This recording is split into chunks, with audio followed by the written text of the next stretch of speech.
বৈষম্যবিরোধী আন্দোলনে সরকার পতনের পর উৎফুল্ল নীলফামারীর সৈয়দপুরের বাসিন্দারা। নতুন সরকারের কাছে এশিয়া মহাদেশের সর্ববৃহৎ সৈয়দপুর রেলওয়ে কারখানাকে সমৃদ্ধ করা ও রাজনৈতিক দলের নাম ভাঙিয়ে চাঁদাবাজি বন্ধের দাবিও রয়েছে তাদের। নীলফামারী প্রতিনিধি মোহাম্মদ মাইনুল হকের পাঠানো তথ্যচিত্র আরও জানাচ্ছেন মিতু।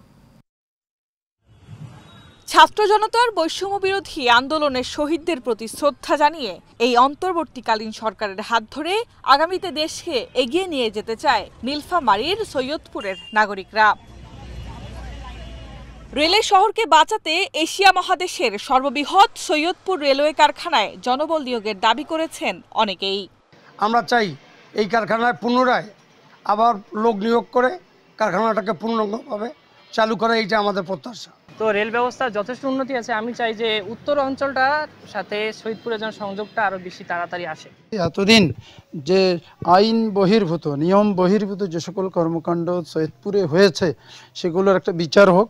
যেহেতু সৈয়দপুর একটি বাণিজ্যিক এলাকা, সেহেতু সৈয়দপুরে আমি প্রথম আইন শৃঙ্খলাটার উপরেই নিয়ন্ত্রণ আইন দাবি রাখবো। সৈয়দপুর জেলা বিএনপির সভাপতি জানান, সংখ্যালঘু সহ অন্য ধর্মের মানুষের পাশে বিএনপি আগেও ছিল, এখনো থাকবে।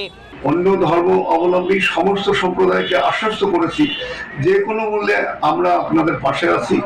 আমরা সামাজিক সম্প্রীতি রক্ষা করতে চাই। এই দেশ কারো একক নয়। আমার নেতা শহীদ প্রেসিডেন্ট জিয়াউর রহমান বলছেন, বাংলাদেশের ভূখণ্ডের মধ্যে যে ভাষাভাষী, যে বর্ণ গোত্র ধর্মের লোকেই হোক না কেন, সবাই হলো বাংলাদেশি। সুতরাং এই কথাটাই এক সুতায় গাঁথে বাংলাদেশের সমস্ত লোকজনকে। দলমত, জাতি, ধর্ম, বর্ণ নির্বিশেষে এগিয়ে যাবে বাংলাদেশ, এমনটাই প্রত্যাশা সকলের। Mitu, Asian television.